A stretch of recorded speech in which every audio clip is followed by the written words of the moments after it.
What's up, this world? It's your boy Tommy Mab, and I wanted to have a discussion with you guys today. And I wanted that discussion to hinge on who played in a worse era.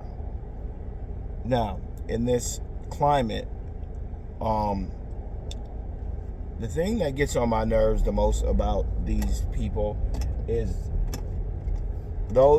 it's like people forget that you can research things. Like this is the era of no BS, right? It's really hard to try to keep a narrative going that's not true in these days time, because there's so much data, there's so much stuff we can go look up, there's so much stuff that it's almost impossible for a person to piss on your leg and tell you it's raining. One of the biggest culprits of this lie are generally people who love to try to tout the 90s basketball, 80s and 90s. Well, most of it's 90s, early 2000s basketball. Why is that era seen to be the biggest loudmouths? It's because they're the ones who are talking now. Most of those people who came in and who played in the 90s retired in the 2000s, so I think they feel comfortable enough and enough time being lapsed since the time they played that they think people can't just go back and look them up.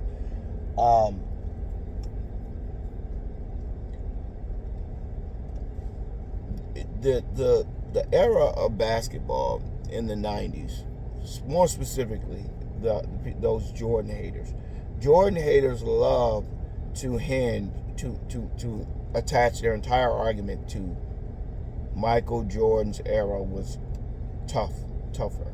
Kobe Bryant's era was tougher. I call bullshit. That's not true. All right? 90% of those guys in the 80s and 90s, they played the basketball the same way. You had a couple guys that were shooters, but for the most part, it was just athleticism and physicality, right? But the physicality was not a product of people being able to hand check. The physicality was a product of the fact that they could not use zone defenses. Because they couldn't use zone defenses, at least not zone defenses the way that they use zone today. Zone defenses now allow for smaller players to be able to guard bigger players. Why? Because if somebody blows by you, your center can always come over and guard the lane. Back when Michael Jordan was growing up, that would have been considered illegal defense. You had to be guarding a player. You couldn't just be playing off into space like they do now. So what has that done? That has changed the game, because now when Michael Jordan's era of player played, it was just attacking the rim, and they never really had to evolve their game. They just continued to keep doing the same thing. Attack the rim, attack the rim, attack the rim, attack the rim, attack the rim. Which led to more layups, more dunks, but I wouldn't say, definitely wasn't more athleticism. Definitely wasn't more skill. They just attacked. They shot the mid-range more, and they took it. Why? Because if you played against a good defender, the way to neutralize a good defender was to stop and pull up for mid-range. So I try to take you off. You step. You move to. You step. Cut me off. Now I stop. Pull up and shoot. Those are the two options. You either were a pull-up shooter or you laid it up. Because the center couldn't just hover around the basket. He had to be guarding somebody. Now the center typically was around the basket, so it still was a situation a lot where the center was there. The center just could not stay in that. The center couldn't just hover around. So if your center, when they would do an ISO, if your center went out, they would have to go out with it, which means you couldn't just have somebody sitting around. So yes, the centers had to be more athletic because they had to cover more ground to get back to protect the rim. But because the centers couldn't shoot, it made it extremely easy to do that, right? But for the most part, you couldn't have a group of guys who just moved around in space, playing more of a zone, and sat in zones switching players and all else. You couldn't do that. That would have been considered illegal defense, right? Now you have more pick and rolls. It's more of a sophisticated game than it ever was in the 90s. The 90s was, I think is the most overrated basketball ever. The 80s I thought was the golden age of basketball. The 90s was I would say silver, and 2000s I think was another golden age. Another silver age, and I think around 2010s it became another golden age. That was, I would say, late 2000s, early 2010s. That was another golden era. That was the LeBron James Golden State, that rivalry, that was a golden era. The Michael Jordan's era was not a golden era. If you weren't a Bulls fan, it was a terrible era of basketball. No other teams. I mean, you got like the Rockets that came in and got a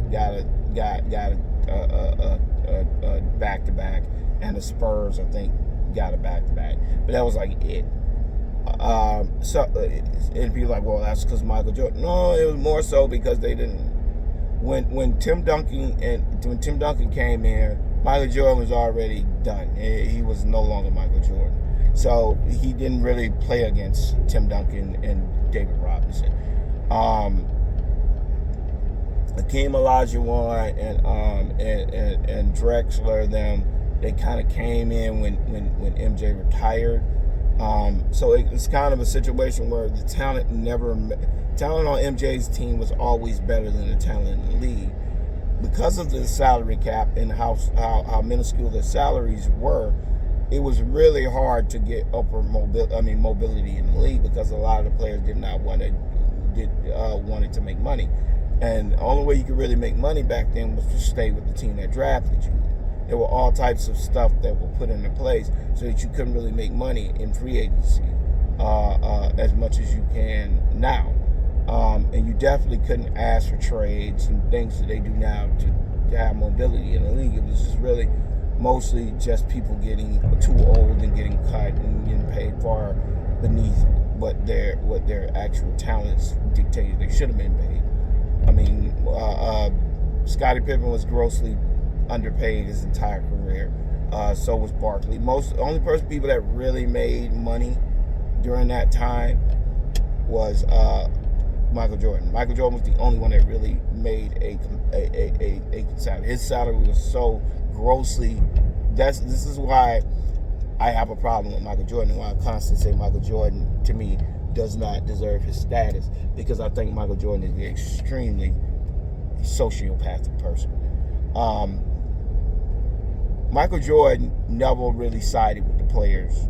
He generally sided with the owners, which is why they didn't have a problem with him getting paid way more than everybody else, because they figured, kind of like quarterbacks do in the NFL, white quarterbacks do in the NFL, we'll pull you to the side, we'll make sure you make a lot of money, but as long as you don't interfere with us negotiating with the rest of them. See to yourself as a separate entity, we'll deal with you separately. The rest of them. So everybody else was grossly underpaid except for Michael Jordan, who was making 33 and 34 million when the next highest payer wasn't even making 10. Was barely making 12. So he was always doing this. He was getting away with things that nobody else was really able to get through, and everybody was like, it's Michael Jordan, so they would let him get away with things. And I always thought the dude was extremely selfish. He did things that, in my opinion, were lowball, scummy, and I think it was most of the time just swept under the rug. Michael Jordan never had a rivalry. And they want to lie to you and say it was no rivalry because Michael Jordan was too good. No, the Bulls are too good. The Bulls are too good. Most of the time, it's not like they had a lot of sweeps, right? A lot of times, they weren't sweeping teams. They were winning teams. So you would make the argument, if the other team had one more All-Star, Michael Jordan probably wouldn't have won any of the titles he won. but he generally had more all-stars than the team he was playing against. That's just facts. So when you're dealing with a team, with a better team, the better team is generally going to win. And Michael Jordan had the better team. That's why even after he retired, they were still in the Eastern Conference Finals. Why? Because at the end of the day, the thing that put them over was the fact that they had 2 top 5 players on their team. No other team in the league could make that argument. Nobody else in the league could say they had 2 top 5 players on their team, and another top 15 player. Everybody else, they would have, like they say, Stockton, Malone. Stockton was not a top 5 player ever in his career. He was a great point guard, but nobody's worrying about Stockton dropping 30 on him.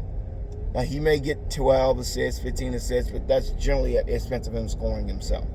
So it's like, cool, he can pass it to other people, that's fine, but we don't really got to guard him, right? We can focus all our energy on that top scorer and then let the penny ante people get assists off of Stockton. But it's not like Stockton was going out there dropping 30, right? Stockton's not doing that. He's a great player, great point guard, one of the top 10 point guards of all time. But he definitely wasn't a top 5 player in the league. Karl Malone was a top 5 player in the league, just like on the Seattle Supersonics. Kemp at one point was a top 5 player. Gary Payton at one point was a top 5 player, but they were never top 5 players at the same time. And they definitely went top 5 when it came to actual, in a matchup against the Bulls. Shawn Kemp could not shoot. He couldn't shoot at all. He was essentially Blake Griffin with a even more pathetic jump shot. So you were never going to. Shawn Kemp was never going to be that hard to stop. If you had a rim protector, he could be physical. He's quick, but and because they didn't have zone, it was easier for him to get to the rim. But he wasn't going to beat you by himself. Gary Payton was a terrible shooter. He wasn't going to beat you by yourself. So you ran to them. Trailblazers, they had Clyde Drexler's, Duckworth, and Terry Porter. I mean, they're not going to beat the Bulls. And like I said, you break it down, and then you had the Phoenix Suns 1 year with Charles Barkley and Kevin Johnson. Great players, but you would make the argument Kevin Johnson is a huge liability defensively. So I'm just keeping it 100.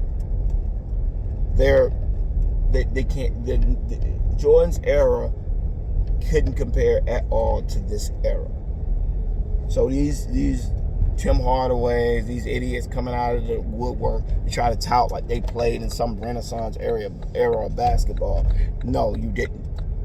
Yes, you played in a time of growth for the NBA. Yes, you did. But that growth was primarily centered around one player that basically raped y'all the entire time he was in the league and got contracts and got things for himself at the expense of y'all. So congratulations. But as skill, y'all were terrible shooters. Most of y'all only were good drivers of the basket because y'all couldn't play zone. So I think it was not a golden era of basketball. I thought it was a silver era at best. Anyways, please let me know what y'all think. Comment down at the bottom. Like it if you like it, and if you're not subscribed, what we doing? Subscribe. All right, y'all. Peace.